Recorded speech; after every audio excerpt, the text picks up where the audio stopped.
So you're saying with Hilton Honors, I can use points for a free night stay anywhere? Anywhere. What about fancy places like the Canopy in Paris? Yeah, Hilton Honors, baby. Or relaxing sanctuaries like the Conrad in Tulum? Hilton Honors, baby. Ooh, what about the 5-star Waldorf Astoria in the Maldives? Are you gonna do this for all 7,000 hotels and resorts? When you want points that can take you anywhere, it matters where you stay. Hilton for the stay. Click the banner to join Hilton Honors for free today. The friendship is sharing deal. Because I want one of your McNuggets. And I need some of your Quarter Pounder. There's a deal for everyone at McDonald's. Get one favorite like 10-piece chicken McNuggets, a Quarter Pounder, or a Big Mac, and get another for just $1. Price and participation may vary. Valid for item of equal or lesser value. To get the Crime Writers on After Show right now, go to patreon.com/partnersincrimemedia. I'm Rebecca Lavoie, and this is Crime Writers On.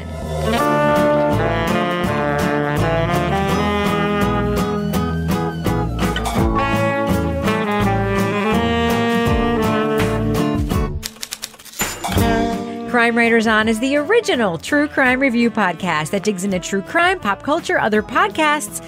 And this week, a take-no-prisoners defense attorney finds himself charged with murder. Was he set up by the cops he'd been taking down? We'll discuss the trials of Frank Carson from the LA Times. Plus, 2 college students dreamed of making smoking healthier. Their critics say they only made it worse. We'll review The Vaping Fix from Wondery. Joining me to get that done and more is true crime author, TV journalist, and host of the These Are Their Stories podcast about law and order and SVU, my husband and love of my life and co-author, Kevin Flynn. Hello, Kevin. Do you think you have to tell people what the These Are Their Stories podcast is about? You don't think people could get it from the context? Nothing wrong with dropping a little branding in, Kevin. I'm just saying. Remember, this was also a question on national television on a game show. About These Are the Stories podcast? Yeah. It said These Are Their Stories podcast is about what TV show? But I have a question for you. And I know the guy never listened. If you don't get the illusion, you're probably not going to listen to the podcast. But if it were that obvious, would it be a question on a game show? No, it's supposed to be because easy. they're hoping somebody like me is on. Yeah. Also with us is author, private investigator, certified pet detective, and resident cat lady Laura Bricker. Hello, Laura. Meow, Rebecca. And finally, our captain of woke cynicism, the author of the City Trilogy, host of Strange Arrivals, which is about UFOs. Now and that you have to explain. Patreon Deep Dive Book Club podcast, Toby Ball. Hello, Toby. It's UAPs these days, Rebecca. Right. Toby, how have you been feeling about all of the mainstreaming of UFOs? As we all know, you are a skeptic. I am a believer. But like the government is now in on the game. The New York Times is in on the game. The Navy's in on the game. UFOs are a real phenomenon. No one's saying there's actually like little alien men in them. But like, are you feeling... It's the Russians, right? Are you feeling... It's 100% the Russians. Are you feeling demoralized now that UAPs/UFOs are mainstreaming and even the government is admitting they are in fact real? Am I feeling demoralized? Yeah. No, it's supposed to be good for me. It's supposed to drum up interest in my podcast. Good for your brand. It's interesting because, I don't know, like I read this stuff and it's not like I'm like a UFO expert, but I have now spent some time on it. And it's clear that some of these reporters who are writing stories have not. So there's just very obvious stuff that pops up. And I'm just like, I may not know much, but I know that ain't right. Right. And so just I kind of feel like if I had a greater breadth of knowledge, I'd be even more dismayed by the coverage. So what you're saying is you could, in fact, be a talking head on ancient aliens on the History Channel. No, be a source for the Today Show. My only goal for you, fuck the Today Show. Ancient Aliens. I love the Ancient Aliens. The Ancient Aliens, as my son always says, Ancient Aliens is so great because they take the historian who works at Harvard and like just talks about the historical context of some thing that happened in the same era where someone like claims to have seen a UFO. And then they have the crazy UFOologist with the weird jewelry and the weird hair, and they give them equal weight in the show. Like they are the same. That's what makes it Ancient Aliens. Which side are you going to be on? Are you going to be like the weird-haired jewelry guy, or are you going to be the Harvard guy? I want to be right in the middle. I want to be the weird-haired Harvard guy. But it's it's definitely an interesting moment. And then I think this report's going to come out, and I think there's going to be a lot of disappointment and also people trying to make the most out of what little is in it. And then I think it's just going to kind of go away. What are you going to do, Toby, Because you've always said, like, the whole reason you're such a skeptic is because, there's no concrete evidence, no video, no photos. What are you going to do if that shit's in the report? Are you going to retract all of your cynicism, or are you just going to be cynical about that? Sure, it'd be 100% great. I mean, if they had, like, some piece of evidence that you would actually look at in a courtroom and say, wow, this might actually be true, that would be awesome. But to date, it's still the same, like, blurry ass photos, and it's the same balloons. It's the same people, and then it's like these people who supposedly know these big secrets, instead of going through the channels that you would normally expect, are still like going on podcasts, like obscure UFO podcasts, to reveal this top secret information and stuff. So it's just kind of weird. So we'll see when it comes out. When there's some official government document that's out there and people can take a look at it. I think that'll be sort of a watershed moment, and we'll see what's in it. Although I think they're already sort of setting the expectations as like every other UFO report since like 1950, which is, yeah, we can explain most of the stuff. There's some stuff we can't explain, but it doesn't seem like it's aliens, and we're not too worried about its effect on our national defense. So, Sounds like we need to hook Toby up on an after show with one of these people who goes on obscure podcasts, because our podcast is also pretty obscure. All right. Are you guys ready to start with the first review of the evening? Let's do it. Leading off. I haven't had any qualms about going after law enforcement for lying. If they fudge, once they fudge, it's open season. Defense attorney Frank Carson was a rough courtroom brawler, unafraid to accuse police and prosecutors of corruption to win cases. His unapologetic style earned him admiration among his clients and hatred from law enforcement. If you go to court and you lose as a DA and you come back and you say, I lost this case, but damn it, it's because of Frank Carson. He cheated. He lied. He did these things. Whereas really, as a DA, you failed. But the disappearance of a small-time thief led investigators to focus on Carson. They accused him of masterminding a killing with a menagerie of co-conspirators, including his wife, convenience store owners, an art student, a drug-addicted snitch, and highway patrolman he'd never met. Was the criminal attorney as violent as his clients, or was it a vendetta by the cops and lawyers to bring down their pugnacious foe? Bunch does not suggest the possibility that someone besides himself might be better suited for this assignment. He leaves unmentioned that he has been a special target of Carson's wrath for years. The Los Angeles Times and Western Sound are out with the 8-part podcast, The Trials of Frank Carson. Dirty John host Christopher Goffard uses police audio, wiretaps, and interviews with Carson and others to lay out the case. It's filled with changing stories, thin connections, overly zealous investigators, and antiques, which leads to one of the longest criminal trials in California history.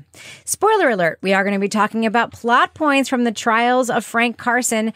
So if you want to remain spoiler-free, go to the estimated time code in our show notes for our thumbs up or thumbs down review. Toby Ball. Yes. Carson, on the crusty scale, 1 to 10, where do you peg him on the crusty scale? Yeah, he's pretty high up there. I mean, there's two Carsons, right? There's the out-of-control angry Carson who screams, "Get out," 17 times in 30 seconds to some cops. And then there's the sort of mellow but still pretty crusty Carson who is the interviewee on this podcast. So yeah, he's pretty crusty. I imagine he's a pain in the ass to deal with, even if you're kind of friends with him. Yeah, but don't you think, Toby, like the podcast does a good job of, we have the prosecutor setting us up as he's this wild card. We have tape of him screaming at cops. Right, you're ordered off the property. You should calm down. Well, we're also investigating. Get out. A potential murder. Get out. You're a person of interest. Get out. You need to get out. Get out. Get out. But then when the scene is actually set, like, he's not screaming at cops. He's exercising his constitutional rights to not be questioned without a warrant in his place of business, which is private. It all is very different when you sort of understand what's going on, right? Yeah, sort of. I mean, he's asserting his rights pretty aggressively. So I guess my feeling wasn't necessarily that he was wrong to do what he was doing, but I thought it indicated a personality that was probably pretty aggressive in other situations as well. I mean, I think just about everybody kind of hints at that. Even his friends are like, well, he goes hard in the courtroom, but the Frank I know at home isn't like that. It's like, well, I freaking hope not. So I guess that's part of the question about him is that a persona he's putting on?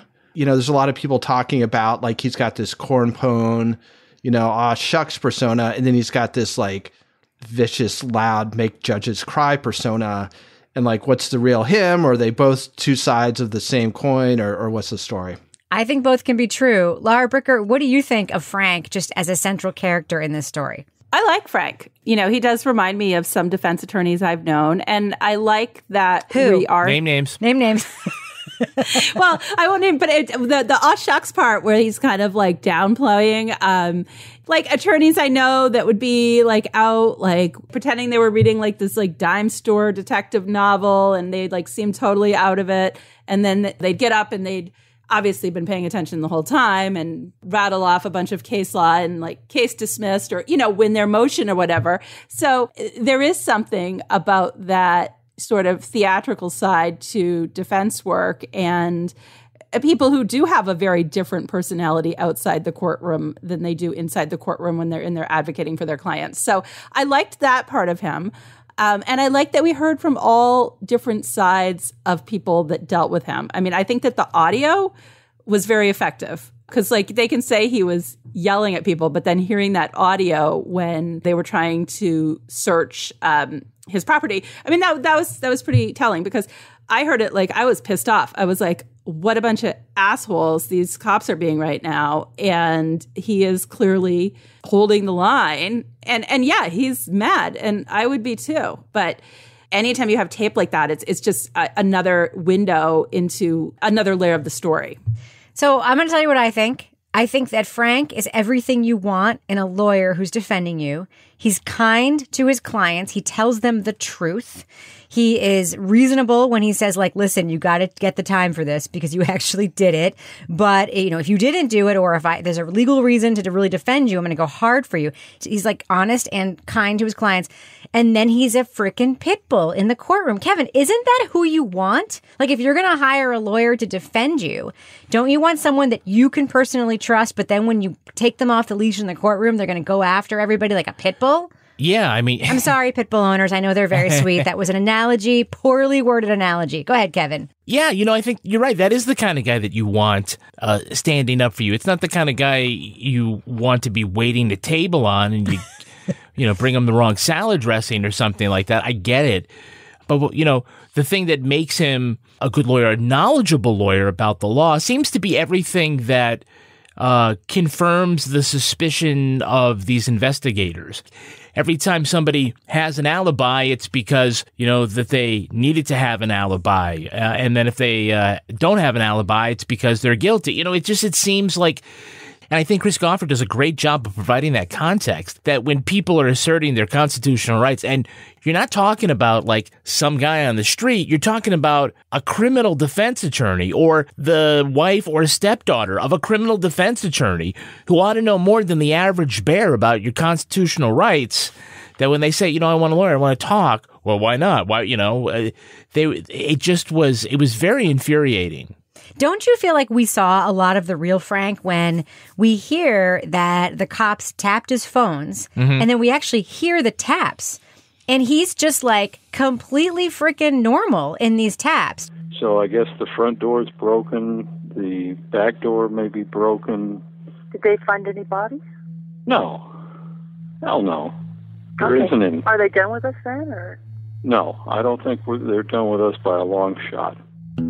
Don't you feel like when someone is talking to a member of their family, like that's who they actually really are? Well, if you're going to later charge everybody in that family with conspiracy, you would imagine at some point they would say something incriminating. But it just seemed to be very frustrating that their philosophy was that the lack of incriminating statements was proof of criminality. I'm trying to think back to, it isn't since like In the Dark where we've had a podcast with such clear misconduct by police, or at the very least, the idea of being misguided. It certainly has something to do with this one cop, this one investigator who put everybody that was on his shit list into this conspiracy. I was really disturbed about the one thing with the highway patrolman who made friends with the guy named 5-0, and that may have been professionally improper, right? To sort of give advice to somebody, whether you mean it or not. If you have a friend who's a cop and is trying to tell you how to avoid getting pulled over for drunk driving, other than don't, drive drunk, then, that might not be the kind of thing that the boss is going to appreciate a professional law enforcement officer doing. But that doesn't mean that he's part of a criminal conspiracy to commit murder. I mean, it's such a huge stretch. Atwal appeared worried about possible robbers. He feared one might be putting trackers on his car. Quintanar told him he could enlist the handyman Woody, who went by the nickname 5-0, to check for trackers with a mirror. You could check your car. Fucking have 5-0 go under there. Yeah, I'm going to. I tell 5-0 check every day. Yeah, just get a mirror. You can buy one with a mirror with the glass. And you can look under there, brother. So, Laura, what do you think of this idea? This defense attorney defends a lot of people and is like really happy to poke the man. Like that's his thing, right? But is this like a cautionary tale? Because, he's just in many ways all I hear. I'm actually surprised to hear you guys say that, some of the stuff that the prosecutor and the cops say about him, that he's crazy and stuff, is true. Because actually all I hear is a defense attorney that's well within his lane to defend. And aren't they supposed to poke the man? What do you think, Laura? Yeah, absolutely. Like, I was listening to this, and I agree with Kevin. I think even as I'm listening, I'm like, this doesn't make sense. I'm waiting for this, like, aha moment where I'm like, oh, yeah, it's definitely conspiracy. I'm like, no, I'm not getting that aha moment. So it's pretty clear that's not the case. To me, as I'm listening so far to the episodes we're in, it feels like Frank has really done his job well, and he has been a zealous advocate for his clients. So then I found myself feeling like it was pretty clear he was being targeted, but what does that say about being a defense attorney? Because it doesn't seem like the checks and balances are working here in terms of actually vetting this evidence that I wasn't really seeing the evidence, but like vetting the case to make sure it was an actual case before they're bringing charges. So, if you're a defense attorney and you're doing your job, I mean, is this something that's always sort of in the back of your mind, that you get the wrong prosecutor, you get the wrong investigator who's really pissed off about the fact that you are doing your job well, and something like this happens? And you certainly hope that the system works in a case like this. And I know from reading spoilers, because I just couldn't contain myself, that the system does work in this case.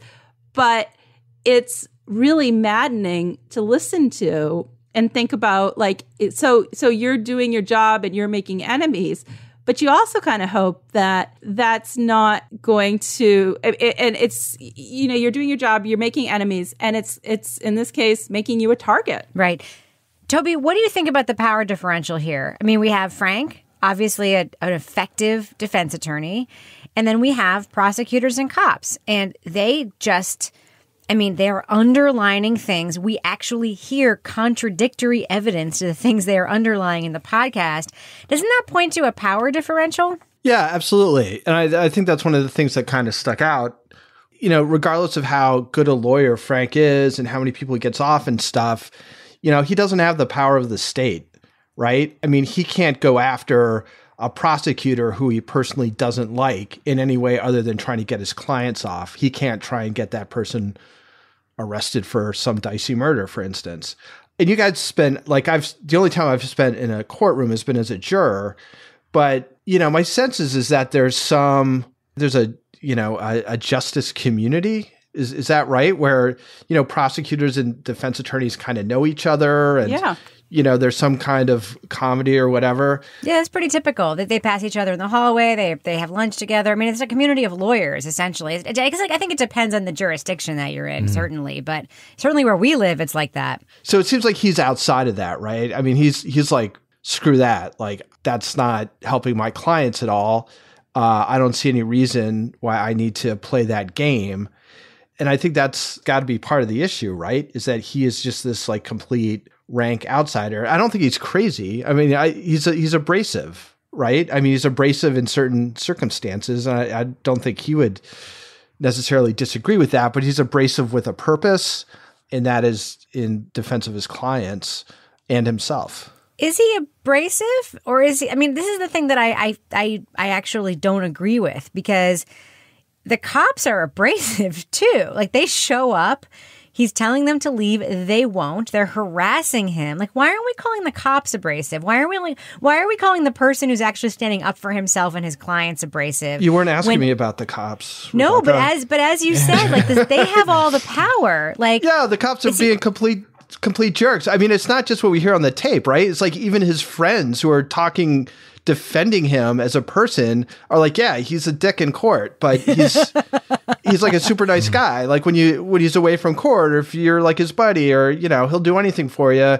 He's a nice guy, but when he's in court, like, he's this other person. And I guess I'm choosing to use the word abrasive. I mean, maybe it's aggressive or like successful, but I don't think that's it. I mean, there's plenty of people who are successful with different approaches, right? That's true. Abrasive isn't necessarily like a pejorative, but it's just a description of the way he's acting in certain instances. So, Kevin, why don't you talk a little bit about the same idea, like the cop vendetta claim, sort of the power differential between the cops and the prosecutors, who are certainly all in a group together, and Frank. Like, does it remind you of anything else that we've ever listened to or watched? Stephen Avery. In what way? Well, it ends up being, okay, well, what is behind this? It's a conspiracy by the police to set somebody up, right? I mean, at its essence, that's kind of, you know, what it is. And so if you want to ask why, you know, there's a great motive in making a murderer that, okay, yeah, it's because, you know, there's this lawsuit against, you know, them. And so now we're Manitowoc County, and now, you know, there's a burn pit. And those cops are also just dicks. The cops are also just dicks. And the prosecutor's a dick. Right. And so here you have, you know, a story about a guy who is, he's an asshole. And so the cops and the prosecutors really don't like him. And to that end, they are so blinded by their distaste for him that when there is, you know, a case that is somewhat tangentially related to his property, somehow everybody gets on the train that he's the mastermind of some big murder conspiracy. And they hang a lot of it on this one witness, Robert Woody. And we hear throughout the podcast, Christopher Goffard playing for us audio of this guy changing his story, sort of being pushed along by the cops, very much like a Brendan Dassey, trying to tell them what they want, but he never gives them the thing that they want. He just keeps telling them what they want to hear. He never really incriminates himself, even to the point where they take him into the woods to like where the body was left. Oh my God, that was incredible. They are not your friends. They do not want to find you to send you a care package. Woody begged Jacobson to just tell him what he needed to say so that he could go home. He said he was willing to make, quote, false statements if it helped them. The story that sets me free, Woody called it. If you were an impartial prosecutor and you didn't know Frank Carson and you didn't think he was a dick and would love to see him fry, there'd be a lot of red flags in this case. I mean, that are just blatantly obvious. And that's why I love this story. I mean, we talk a lot already about Frank and in himself, but as far as the podcast is put together, like the story idea, again, I got to give it to Christopher Goffard, because just like with Dirty John, he plucked this story not out of nowhere because it's out there. This drew a lot of media attention in California, but he just kind of knows what makes a story special and how to polish that gem. And I just am really digging this podcast. You mean a story that, like, on paper doesn't seem special, but has something underneath it, right? Like, like you say in your notes, this one investigator seems to just be going after everyone he doesn't like. Like, that's like pretty clear. Like, he shouldn't even be in this case, and he's legit just like pointing to people he doesn't like and just pulling them in. Laura, one of the things that really struck me that's just a fact is that this whole conspiracy hinges on the fact that Frank allegedly got these guys to, quote, watch his property, like his personal junkyard where he kept his retirement account / John from S-Town style antiques collection. But it turns out that, like, that meeting happened where he asked these guys to watch that, like, weeks and weeks after the murder. Like, it's just not true, this conspiracy that they're alleging. Don't you feel like the arrows just point to it's just like not true, including all the Woody stuff? Oh, yeah, absolutely. And like, I think they actually went back and sort of changed one of the dates to make it so it worked. And that was ridiculous. But the Woody stuff, I think, was the thing that was the most ridiculous to me, because he was the one that was on tape telling this just fantastical story about how the two brothers from the convenience store, which, by the way, has the best name ever, the Pop and Cork. Yes. So that they just like killed Corey Kaufman by accident. And then just for no apparent reason, this Woody guy's like, oh, well, sweet. Let's cut off his fingers, cut off his hair, and feed him to the pigs. And I'm like, people believed this? Like, this is ridiculous. I mean, like, ridiculous. Especially when his whole body was found. Yeah. He clearly was not cut up and fed to pigs, then he right? and then he's like, well, I wanted to impress my girlfriend. And I'm like, who are you dating that's going to be impressed that you fed someone to pigs? That is the real question. That is the podcast question. Now, I've heard a few of you mention the sort of formatics and hosting style of the podcast. We have heard Christopher Goffard, as Kevin mentioned, host another very well-known podcast, Dirty John. Toby, what do you just think of how this story has been put together? Because I found myself listening and thinking, like, this could be like a below-the-radar kind of boring thing that, like, someone decided to make a podcast out of, and you're just like, meh. What do you think of how it was put together? What do I think of the Goff sauce? Yes, the Goff sauce. Goff sauce. He's really good. You know, there's a lot of moving parts in this one, quite honestly, which I think makes it a little bit harder to tell, just because it's, you know, you got to keep track of people. And part of what's good, he does a good job of turning these people into, I wouldn't say characters, but you do kind of have these things in your mind about them. Like he characterizes them pretty well. So it's like the two brothers who own the Pop and Cork are these Indian brothers who lift a lot of weights and are kind of friends with the cops. And, you know, so he does a good job of sort of orienting you to who the people are so that you can kind of follow along with what's going on. Yes. Yeah, but he doesn't spend a whole lot of time on it, right? He does it very, very efficiently, which is, you know, good storytelling. So yeah, I mean, I think, you know, he's sort of entered the Rolodex of people who you like keep your eye open for the next time they have a podcast out, because you're psyched to listen. I had an editor once, first magazine editor I ever wrote a story for, who told me about his theory about character development, like what you do. Mm-hmm. If someone has a neck tattoo, say it's a neck tattoo. Don't just say it's a tattoo. That tells you everything you need to know, right? All right, Laura, what do you think of the Goff sauce? Which, by the way, sorry, Christopher Goffard, but that is your name now. Goff sauce. Oh my gosh. I like it. I kind of think of him when I listen to him that he's in the same vein as somebody like Bill Rankin, somebody that's been reporting in an area for an extremely long time.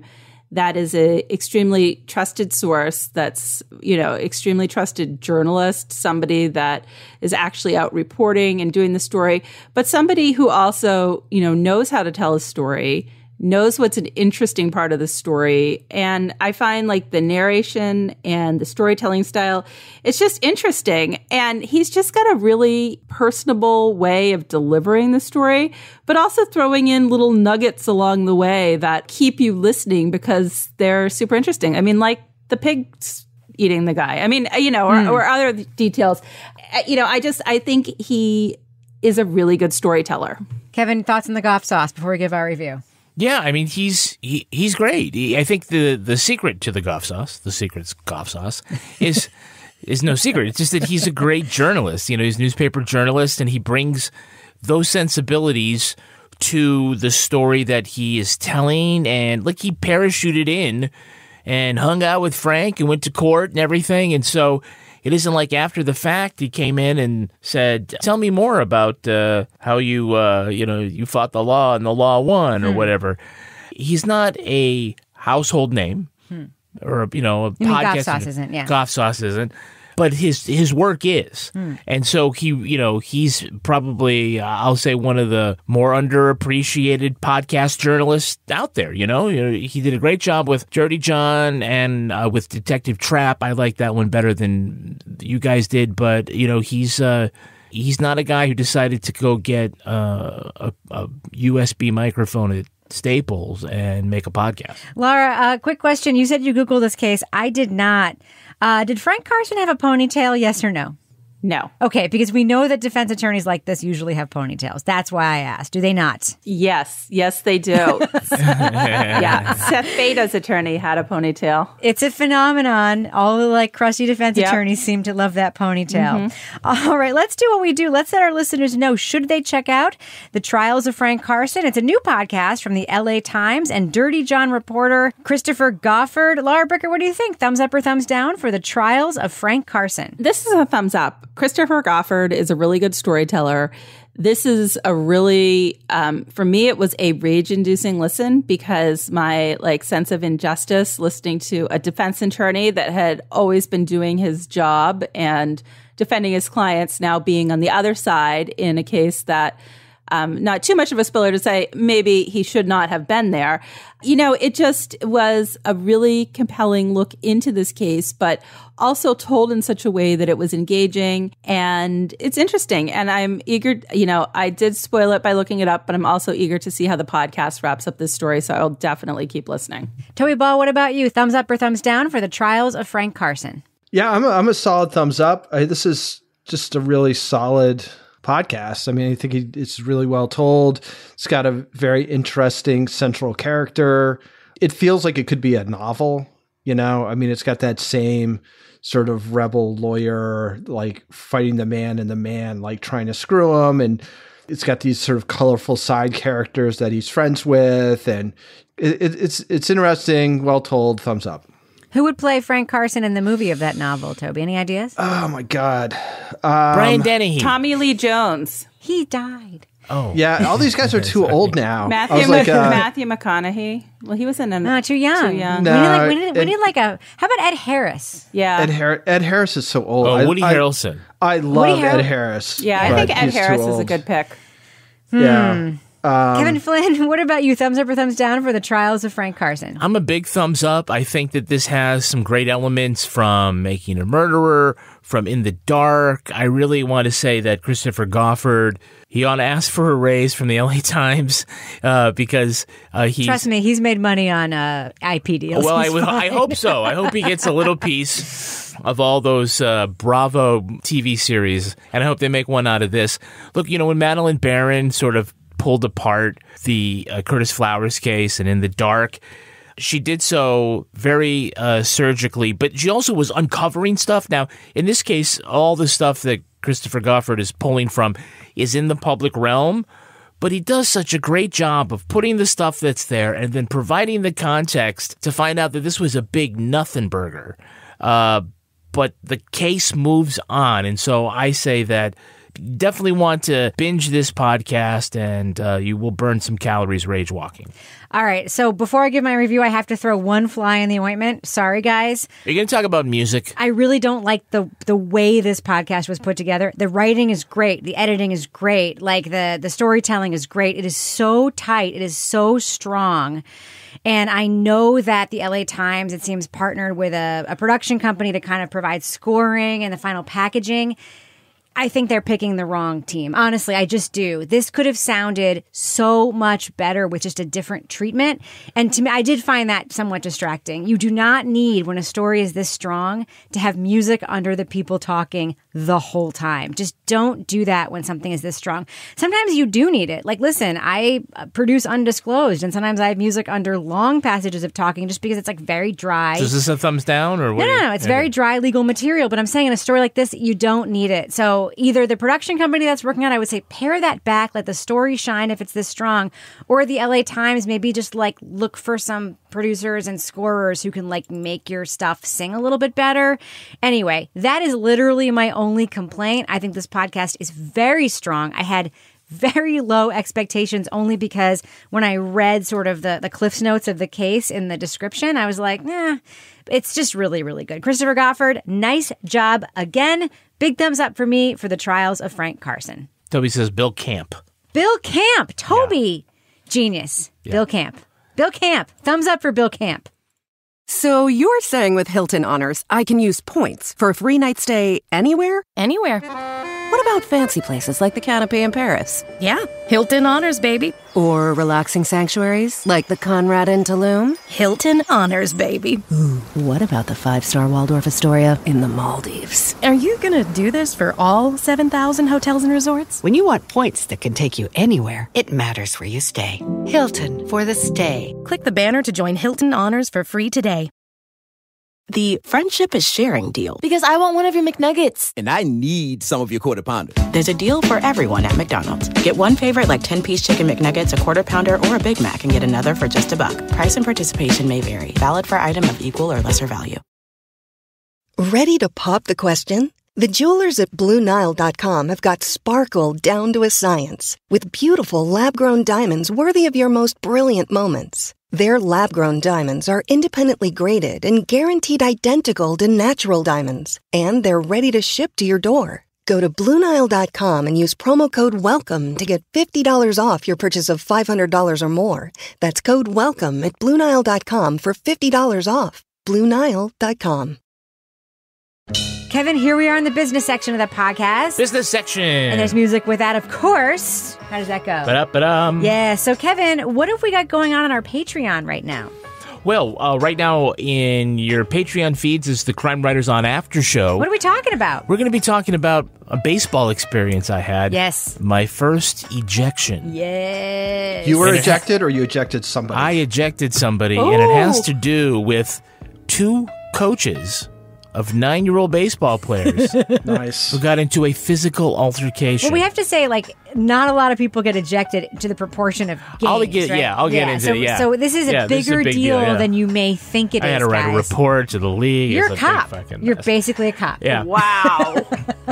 We have a new episode. It's either in the feed now, it'll be there any minute now, from Laura Bricker with the newest episode of Leave It to Bricker, and it's cat-related. Of course. It is. It's another successful Laura Bricker cat detective story. A cat that escaped, and I went over to help because the grandmother was nannying and couldn't leave the twin babies. And so I went out to help find the cat, and we'll see what happens. I'll leave it to Bricker. I want to give my neighbor Caitlin a shout out because she was a dog detective today. She picked up a lost dog, and I followed the whole thing on Facebook. It was like a storyline. She detectived the whole thing.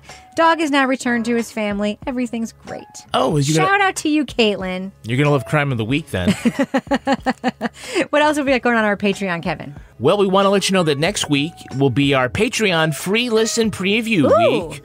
You'll see that selected episodes of Crime Writers on Leave It to Bricker, Toby Ball's Deep Dive, Book Club Podcast, and Marry With Podcast. We gotta put an after show in there. Gotta. Didn't I mention after show? No, you did not. Of course, after show. You get a chance to listen to some of what you've been missing. Kevin, one other thing I wanted to entreat you to do. Can you tell our listeners why they should sign up for the Crime Writers on newsletter? It's free, by the way. It's free to subscribe. You don't have to pay anything. How do you do it, and why should people do that? Just go to crimewriterson.com. At the very top of the page, you'll see a little space to put a little box thing.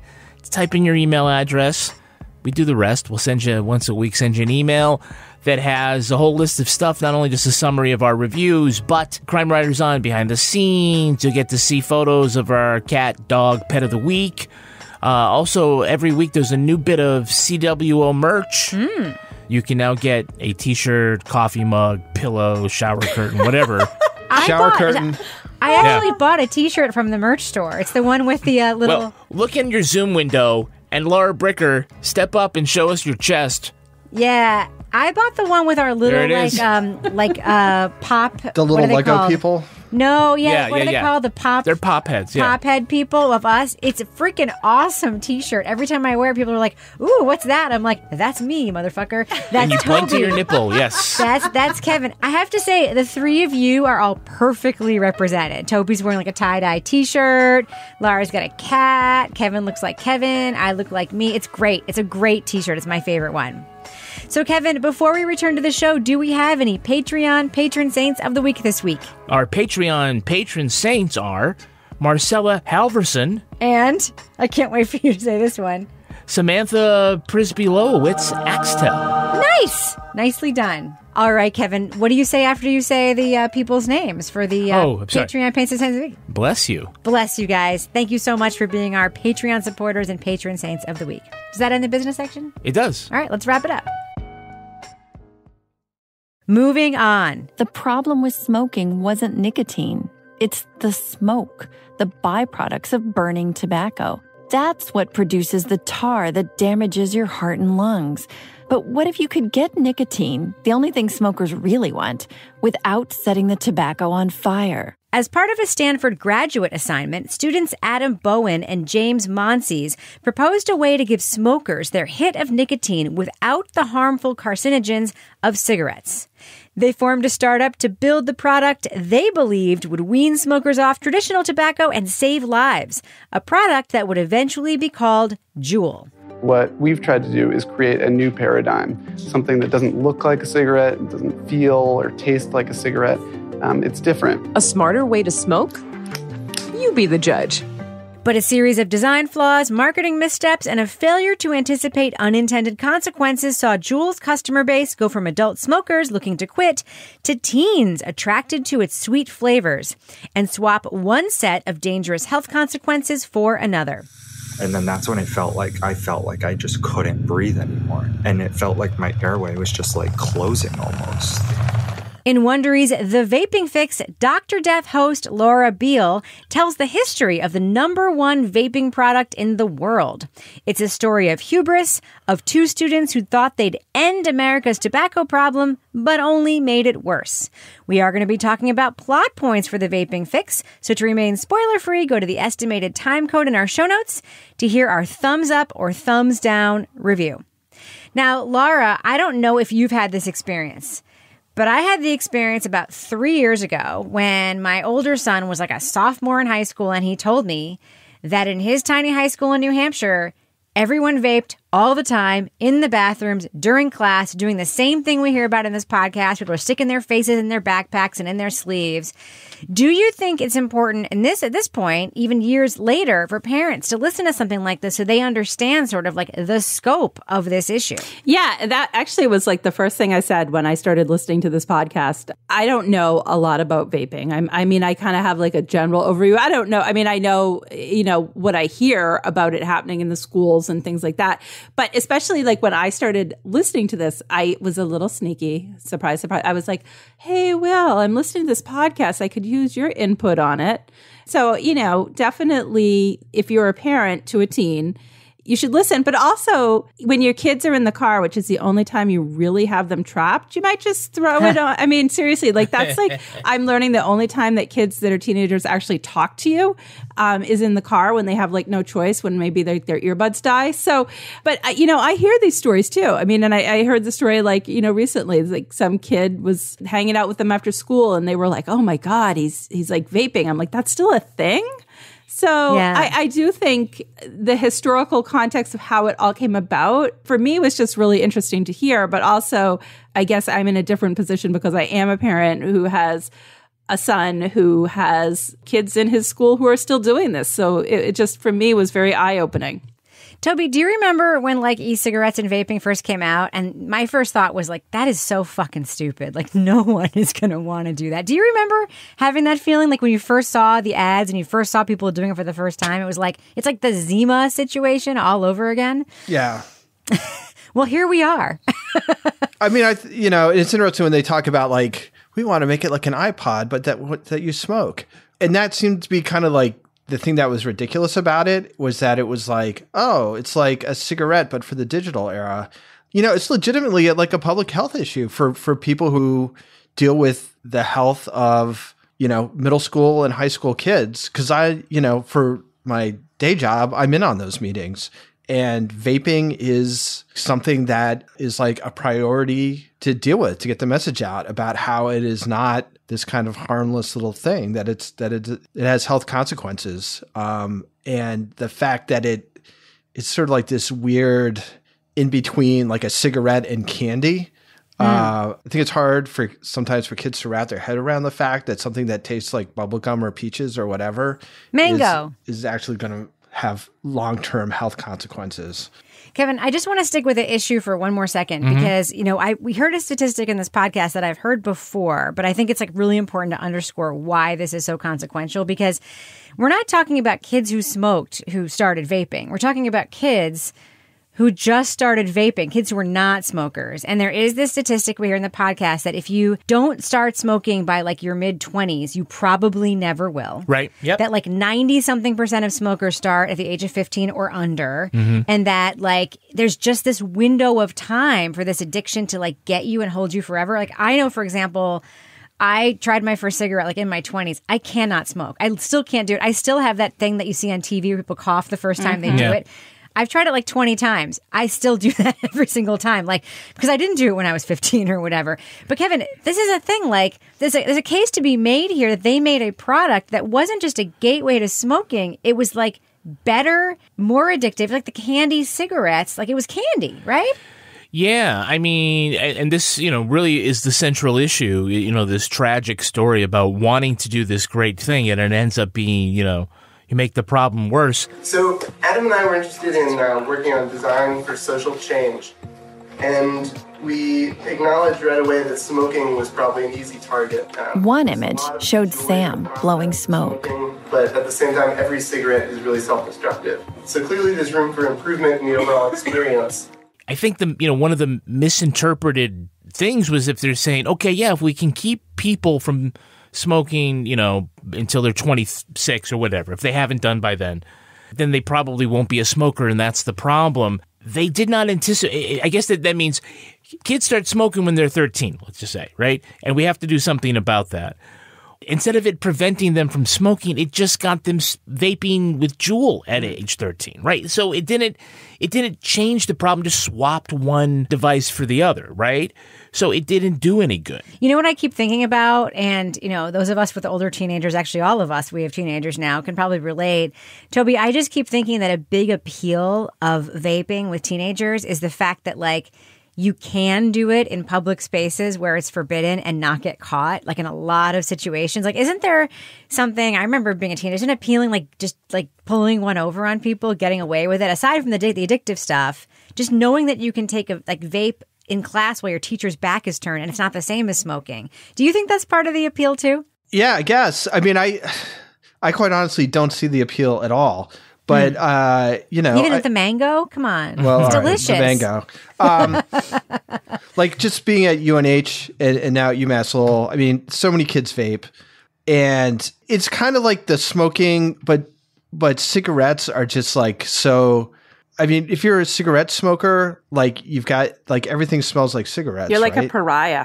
Yeah. And you know what you're getting into with cigarettes. You're like, I'm a cigarette smoker. Like that's like people like know that. Whereas I think with vaping, it's a thing where you can kind of do it, but it doesn't attach itself to you in the same way that smoking does, as far as when you're dealing with other people and stuff. There are no uninformed cigarette smokers, Toby, right? I mean, there are those who are, who are in denial or, don't care about it. People who start too young to be informed. Yeah, but we hear in the news and in this podcast, people who thought that vaping had no health consequences. Well, let's get to that. And had a whole different set of consequences. Let's get to that because that they didn't know was coming. That's the whole point, right? That's right. And I've had those conversations where it's like, you don't know, I've done the research, it's not what you think. And I'm like, I don't know. I kind of feel like it is. So, Laura, we hear over and over again about these stories of these programs at places like MIT and Harvard Business School and Stanford about grad students who have like a business lab experience or design experience, and it's all about creating something that's going to be, quote, disruptive. I mean, that's how companies that have sponsored this podcast started. Companies like Warby Parker and Casper Mattress and Third Love Bras. And I mean, they all started by someone disrupting something like, let's make buying razors cheap and easy and not difficult and expensive. And let's start Dollar Shave Club or Harry's Razors. So the idea here with these two students is, let's disrupt big tobacco by, bypassing the smoke danger part of it, giving people that nicotine fix and weaning them off of cigarettes. Tobacco is going to hate us and we're going to get people to stop smoking. Did you know that was the origin story of this product? No. I just thought it was like a more effective way to smoke. Yeah. Like Mayor of Easttown. That's why she does it, right? Yeah. Because she can just like walk around all the time and just have a little. Yeah. And it was the irony when you hear that story that, you know, especially having followed the news the last few years with all of the attempts to regulate Juuls and to raise awareness of the dangers of vaping and how like one vape is equivalent to however many cigarettes and all that public awareness campaign information that we've seen. I mean, I've seen it in the last few years. And then hearing the backstory, it's like, oof, that's not, you kind of have to feel a little bad for these guys. But in a way, it also was like, well, this is what happens when you have an origin story from Silicon Valley. That's a place that when I think of it, I think of technology, like fancy computers. Elizabeth Holmes. Yes, I think of getting your test, whatever. And this is sort of like, if you look at it, like you kind of take like that zoom out, you're like, okay, so this is what happens when those super smart technology brain Stanford grad student types take on something that's actually a public health issue, but they don't necessarily do that part of the research because they're more invested in the technology part of the program, you know, because that's kind of what that's the thing. It's like this incubator for these like projects that come out and you hear that audio of them presenting and it does, you feel like you kind of like, you know what's going to happen, but you're listening to it thinking like, oh man, like they really think they're going to do something good here, you know? Do they? But this is the thing, do they? Because Toby, when I hear that stuff, I hear the same thing I heard in like one of the seasons of Startup that was about a startup dating company. I hear the same thing I've heard in every Y Combinator presentation or TED Talk that's like about a new technology. It's, yes, there's always an altruistic message, but we know at this point that these are all people who are hoping one day to go public or get acquired and sell their company for billions of dollars. I mean, did you hear that at the beginning, or did you hear truly altruistic young people trying to create something to help people? Well, I think I think the Silicon Valley thing is we're going to be disruptive. We're going to make the world a better place, and then we're going to make a shitload of money doing it. And when it comes down to, are you more concerned with making the world a better place? Are you more concerned with making 9 figures? Like, they'll take the 9 figures. And it seems like it happens again and again and again. And in this case, there was the moment at which they could have been like, oh, well, you know, we tried. Like, it was a good idea, but I guess it's just not, you know, we can't scale it to the point where we're going to make a whole lot of money. So let's go and work on a different project. Instead, they're like, no, fuck it. We're getting it in all these convenience stores, you know, damn the consequences, and we'll make tons and tons of dough. And then they eventually, you know, we're going to sell to tobacco companies and just like go full on like the opposite of what we'd always talked about. So I kind of feel like there's this aura around, you know, I guess there are instances in which it's true, but it's that whole like, don't be evil thing was at Google. And it's like, you know what? That's got nothing to do with anything. Like, it's nice to say, and it's nice to have that be your self-image. But in reality, you're just trying to make a ton of dough. Right. And which is evil in and of itself to a lot of people. Right. Like the capitalism, endless growth, which leads to environmental destruction and income inequality and all the same bullshit that we all hate. Like, yeah. It's the insane greed of people who have more money than like 5 generations later is going to be able to spend. It's like Jeff Bezos, like making conditions so shitty for his workers that they can't use the bathroom. Allegedly. And going to outer space on his $2 billion 5-minute trip. Toby, you know what's like a little unexplored little side note in this podcast is they talk about the second product they made. You know, they made a vaporizer for pot users, right? For marijuana users. And it's popular because like you don't have to smoke a joint and you don't have to have a pipe. Like it's this middle of the road like pen thing, right? Very popular in states where marijuana is legal. It's like a product you can buy. And they ended up splitting off that business and like marginalizing it. And I was thinking like, that's actually the altruistic one. It's like you want to have pot, but you don't want to be like a stoner doing it in a stoner way. You just want to be like an adult who smokes pot. Like to me, I don't know. Am I wrong that almost seems like more pure than disrupting big tobacco? Well, it's more pure than saying you're going to disrupt big tobacco and then selling your company to big tobacco. I mean, that's like, this is the kind of shit that drives me insane because, again, it's greed. You know, in the end, like, regardless of what you started off with, it just becomes, I can make just so much freaking money. And at that point, like, all these other things just go completely out the window. And it's the same thing. I mean, it's a slightly different story, but it's the same thing with Elizabeth Holmes, which is like, instead of saying, well, fuck it, it was a great idea, it just isn't working, so I guess, you know, we'll have to try something else. It's like, no, I've got a lot of money on the line here, so I'm just going to fake it as much as I can, you know, regardless of the fact that now, like, all this, like, really uplifting message that I've sold this thing on completely to all these people is just absolute BS at this point. Listen, as Gordon Gekko said, greed is good, greed is right, greed works. Kevin, question for you, because the one thing that really strikes me about this podcast is they have so many sources. They have people who are there at the founding of the company. Mm-hmm. They have the original guy who did the original marketing campaign for Juul.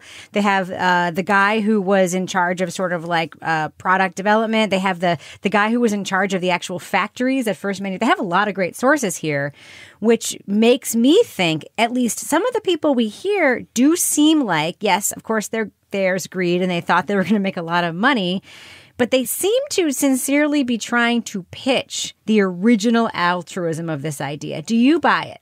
Yeah, I have no reason not to. I mean, obviously you could say they're retconning, you know, their origin story. I don't think the people here, other than maybe thinking like their reputations have been harmed by being associated with Juul, that everybody is now remembering things differently. You know, I don't know. I think I would like to think that Laura Beale, who I'd love to talk about later, would sort of provide that context. But I mean, I think that, you know, when you listen to the student pitch at Stanford, I mean, there's some evidence there that, yeah, this was the original thought, that we could make something that'll, you know, keep people from smoking cigarettes or wean them off of cigarettes.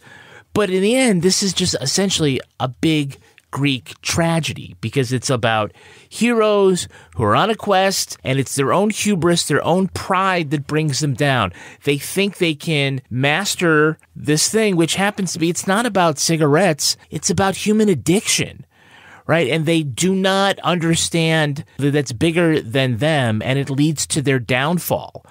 And, you know, there's a lot of examples of this. Who would have thought when you made Facebook that it would end up undermining democracy, right? It just, sometimes one cannot foresee the unintended consequences. And that's kind of what I just was really struck by, the idea that, no, I mean, the original thought behind Juul was that this was going to be a way to get people from not smoking. Now, look, if they had positioned it, I think more like Nicorette gum, that this is like a cessation program or something similar, maybe people wouldn't have started seeing it as a not a healthier alternative, just a different, tastier alternative to smoking. But it's just hard to say because they just did not see the warning signs. You don't think getting models to wear slinky outfits and use Juul doesn't like position it as a smoking cessation program? We basically, you know, took over that table in the back of the bar and set out all of our plume materials and just kind of waited for people to come hang out at the back of the bar with us. We wanted tastemakers. We wanted influencers. We wanted people that other people looked up to for the choices that they made. No, it doesn't. No, you're right. Yeah, it does. Right. They ended up going this completely different way. With fancy triangles. But we hear, the triangles are nice. They keep talking about the triangles, and I'm like, I looked up the ad, and I'm like, yeah, I mean, that is a distinctive, like, design feature, but, right. You know. But see, in this podcast, we hear the reasoning behind that, and you could say, oh, it made sense at the time, but they failed to anticipate X. Right. Right? I mean, like, for example, there's this professor who, like, in congressional testimony, like, looked at that advertising and says it's just like the advertising in Big Brazil, Tobacco does in Brazil. And to listen to these guys, we never saw any of that shit. But the concepts work for both at the same time, you know? They were also thinking, yeah, we want to go after somebody who's been smoking a long time, right? Or not. Okay. Or we're not going to go after the 40. You know, their targeting just never got around to the idea that this is also going to attract kids. It's like, this is also going to attract ants, when you have this nice picnic out here, you know? But Laura, there's a fallacy here, right? Because we hear like the marketing guy who worked at the agency saying like, this was just a campaign I thought of. And then you hear the executive saying like, well, we like trusted. At some point, like, it's kind of BS. Like, we all know how this works. Somebody up the chain is like, yes, yes, yes. It looks like the Gap. It looks like Apple. It looks like whatever. If the mission is really, let's get people to quit cigarettes and do this instead, wouldn't you think that they'd go to that agency and be like, we want a campaign that says, quit smoking, do this instead? Or, I mean, it's at some point, someone told these people, make whatever you want that's cool. They didn't say, make whatever you want that gets people to stop smoking. Yeah, right? no, absolutely. And I think that's unfortunate because when I was listening to this, I was thinking, you know, there is another side to this, which is not that, you know, nicotine isn't dangerous and like addictive in its own right. But when you have people that have been smoking for decades, I mean, I'm not a doctor, but I'm thinking that vaping, where you're getting the nicotine and not the smoke, is probably at least a little bit better. But that wasn't the target audience. And when you hear the origin story, you think that's going to, I felt like that was like, oh, that's where they're going. That's the target audience. They're going to like help people. And then as the story progresses, it's pretty clear to me, but like, this is cool. And the influencer that they were, you know, interviewing and the, you know, talking about her photo shoot for the Juul and everything. I'm like, no, this is like cool. It's hip. It's fun. It's like cocaine in the 80s, for crying out loud. I mean, it's like, oh, it's no big, but not as good. It's no big deal. It's no big deal. Everybody's doing it. It's cool. It's fun. It's like, you know, blah, blah, blah.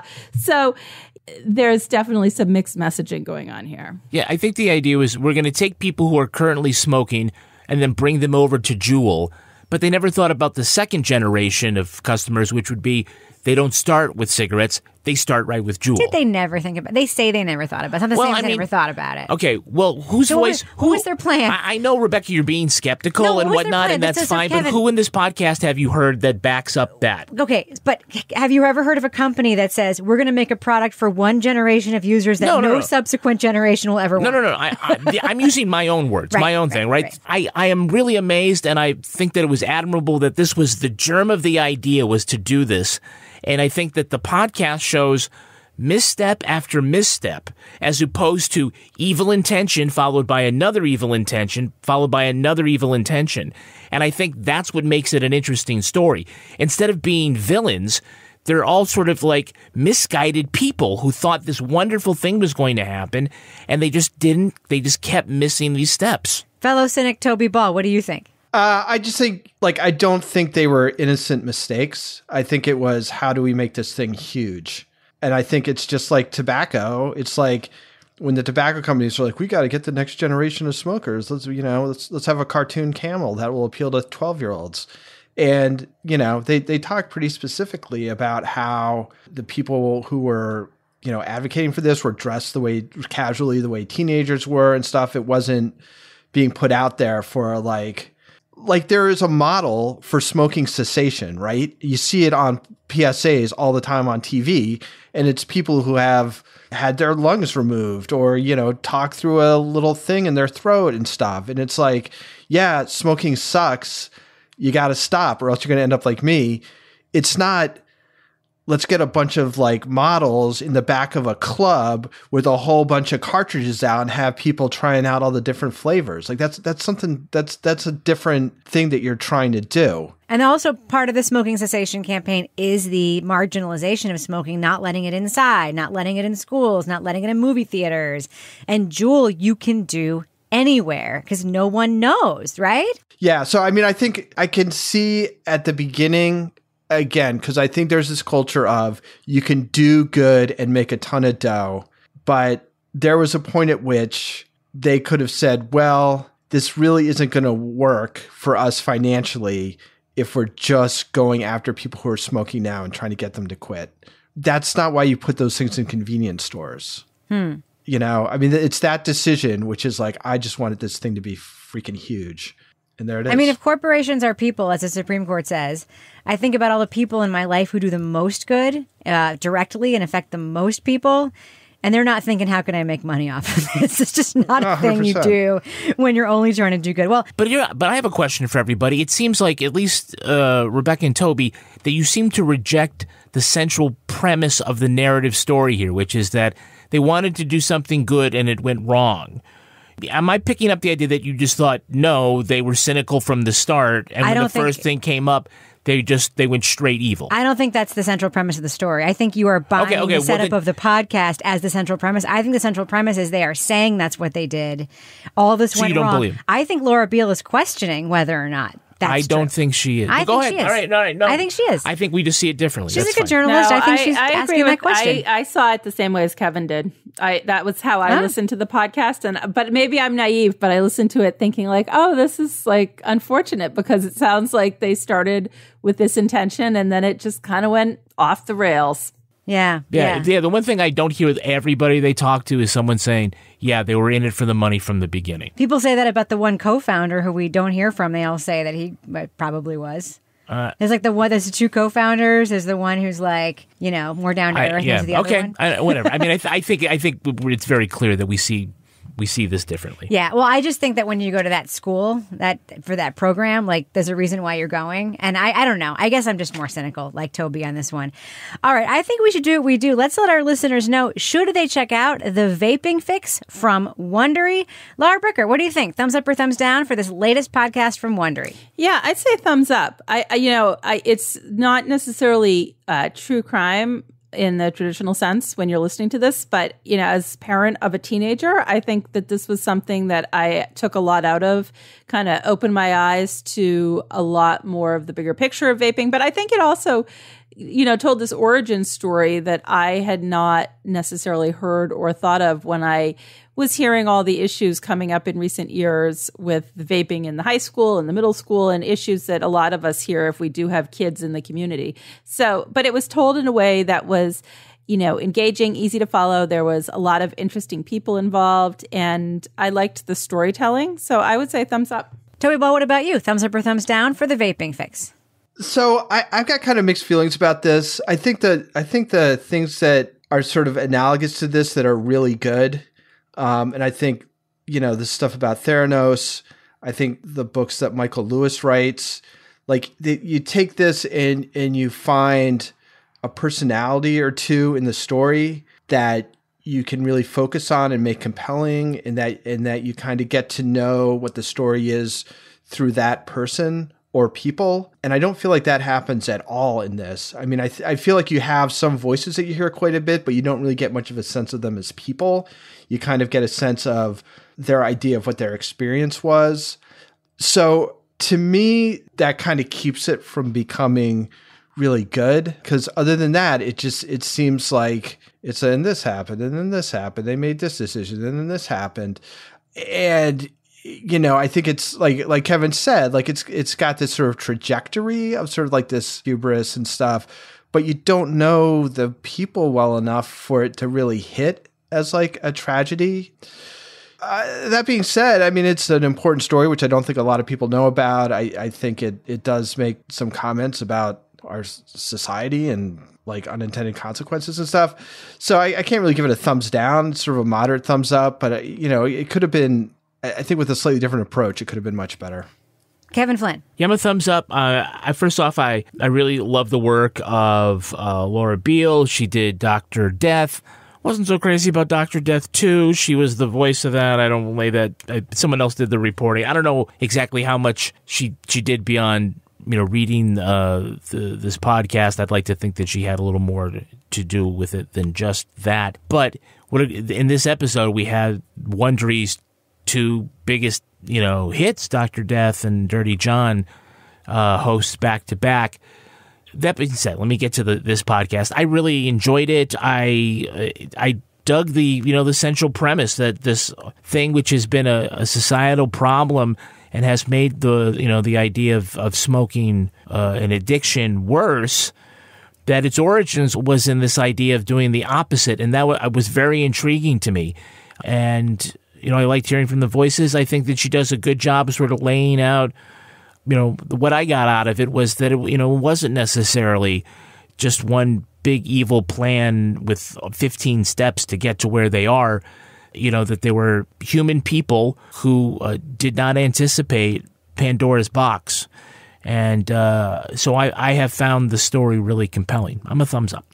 I share some of Toby's issues, but like in a slightly different context. What's interesting to me is that the more Wondery podcasts I listen to, the more I think about this company very much like I think about like a Silicon Valley startup. They've decided to scale up. They have a model by which to make things that, to me, basically all kind of sound the same, have the same feel. Instead of the folksy Uncle Rock theme here, we have like a hip hop theme, but otherwise the format's the same. I think Laura Beale is a good reporter and a good narrator, but I don't hear her in this podcast at all. She's reading a script. Yeah, she infuses a couple of personal stories here and there. We don't hear her interviewing any of the people.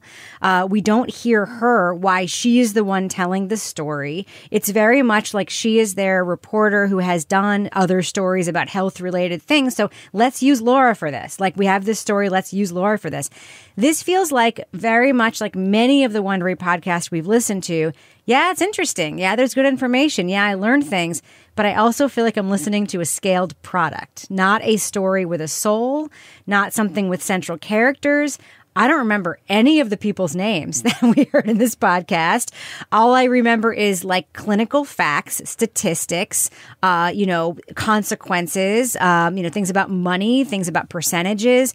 And, it doesn't mean that it's like bad, but it's also not great. It's just okay. Like, if you want to know the origin story of Juul, you can read a magazine article or you could listen to this podcast. And if the magazine article is written by someone great, like a Patrick Radden Keefe, it's probably going to be better done than this podcast.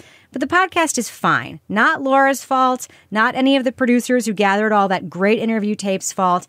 It's just that Wondery makes products. And to me, this sounds like a product. So it's a very mild thumbs up for me. So you're saying with Hilton Honors, I can use points for a free night stay anywhere? Anywhere. What about fancy places like the Canopy in Paris? Yeah, Hilton Honors, baby. Or relaxing sanctuaries like the Conrad in Tulum? Hilton Honors, baby. Ooh, what about the 5-star Waldorf Astoria in the Maldives? Are you gonna do this for all 7,000 hotels and resorts? When you want points that can take you anywhere, it matters where you stay. Hilton for the stay. Click the banner to join Hilton Honors for free today. The friendship is sharing deal. Because I want one of your McNuggets. And I need some of your Quarter Pounder. There's a deal for everyone at McDonald's. Get one favorite like 10-piece chicken McNuggets, a Quarter Pounder, or a Big Mac and get another for just $1. Price and participation may vary. Valid for item of equal or lesser value. Ready to pop the question? The jewelers at BlueNile.com have got sparkle down to a science with beautiful lab-grown diamonds worthy of your most brilliant moments. Their lab-grown diamonds are independently graded and guaranteed identical to natural diamonds, and they're ready to ship to your door. Go to BlueNile.com and use promo code WELCOME to get $50 off your purchase of $500 or more. That's code WELCOME at BlueNile.com for $50 off. BlueNile.com. Now it's time for my favorite part of the podcast, a little something I like to call the crime of the week. It's a happy ending for the Idaho owners of a border collie named Tilly, who was ejected from a vehicle during a car crash. Their SUV was towing a horse trailer when it was T-boned at an intersection. The driver of the other car was taken to the hospital and later released. The dog was thrown out the open window and was last spotted running through a field away from the scene. A couple of days passed and Tilly had not turned up. Seems while on the run, the dog had given himself a job. He was discovered on a nearby sheep farm herding the sheep. The farmer's mom in California saw a social media post about the lost pup and helped reunite him with this family. Tilly was unhurt, a little thin, and just doing the job that, he was bred to do. So, panel, in the Disney movie version, this border collie would have continued on his journey, having all kinds of adventures and jobs along the way. What would have happened next to Tilly on the big screen? Laura Bricker, what do you think? Tilly and the sheep would have become champions in like the herding competitions. They would have gone to the local fair. Tilly would have hopped in a truck and gone on a journey from the fair and perhaps crisscrossed the country and then had like an incredible journey trip home that was even more dramatic than being found at the sheep farm.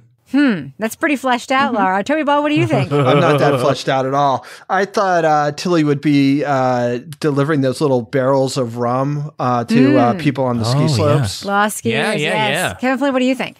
I think that he would meet up with Wile E. Coyote, and they both would have a job where every morning they would go and they'd punch that little clock, and they'd go out in the field and he'd do things where the coyote would try to steal the sheep, and he'd drop the anvil, and then the whistle would go off, and they'd have lunch together.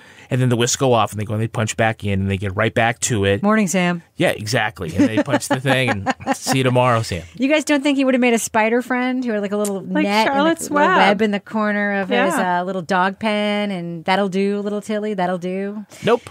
All right. We should probably end the show on that note. But before we do, Laura Bricker, do we have a cat of the week this week? Well, Rebecca, we have some dogs this week. Thank goodness. That's my favorite animal. Yeah, we have some dogs this week. And these are dogs I'm familiar with because it's one of our most loyal listeners, Sue Hall, one of our Canadian friends. Sue's a big contributor over in the Brichter scale. And she has these very cute little dogs, String Bean,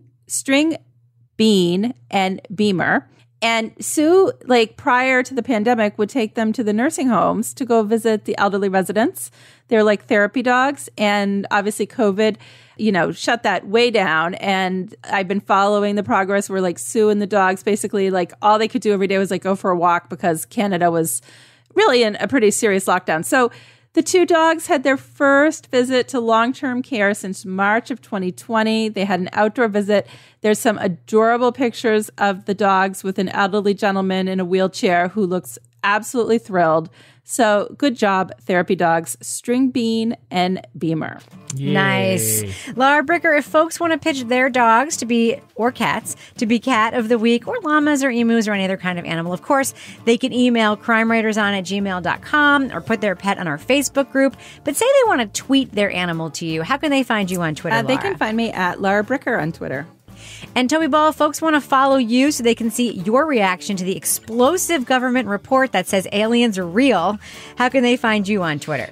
At Toby Ball NH. Not happening. And Kevin Flynn, if folks want to follow you on Twitter and see your latest take on everything, Star Wars related, Billy Joel related, baseball related, how can they find you on Twitter? I'm at Kevin P. Flynn. And if you want to follow me on Twitter or Instagram, you can find me at RebLavoy. You can also follow the show on Twitter at Crime Writers On. And please join our amazing community in our official Crime Writers On Facebook discussion group. We'll let you in if you even know like a little bit about the show. Support the show at patreon.com/partnersincrimemedia, and you will get the Crime Writers On After Show, Married with Podcast, Laura Bricker's Leave It to Bricker podcast, and Toby Ball's Deep Dive Book Club podcast. Our theme song was composed and performed by Ty Gibbons.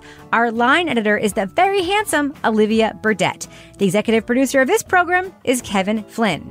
This show was recorded in the Yoga Loft above the Bodega in Bay St. Louis, Mississippi studio, otherwise known as Studio C, the closet in our New Hampshire basement where we are concocting the next Juul flavor marketed to Laura Bricker, raspberry white chocolate scone. On behalf of all the crime writers, thanks so much for listening. We will catch you later. I want to meet a cat named Seamus. I grew up with a guy named Seamus. You mean Seamus? Not Seamus, Seamus. Seamus is a perfect name for Laura's cat because not only is it Irish, it also is slang for a detective or a cop.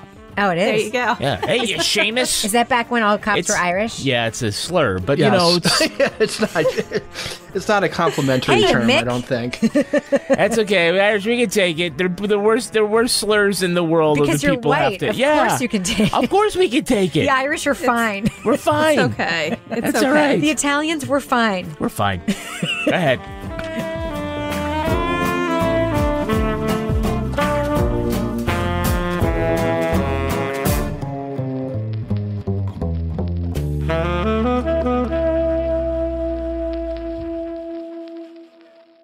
Partners in Crime Media. The friendship is sharing deal. Because I want one of your McNuggets. And I need some of your Quarter Pounder. There's a deal for everyone at McDonald's. Get one favorite like 10-piece chicken McNuggets, a Quarter Pounder, or a Big Mac, and get another for just $1. Price and participation may vary. Valid for item of equal or lesser value.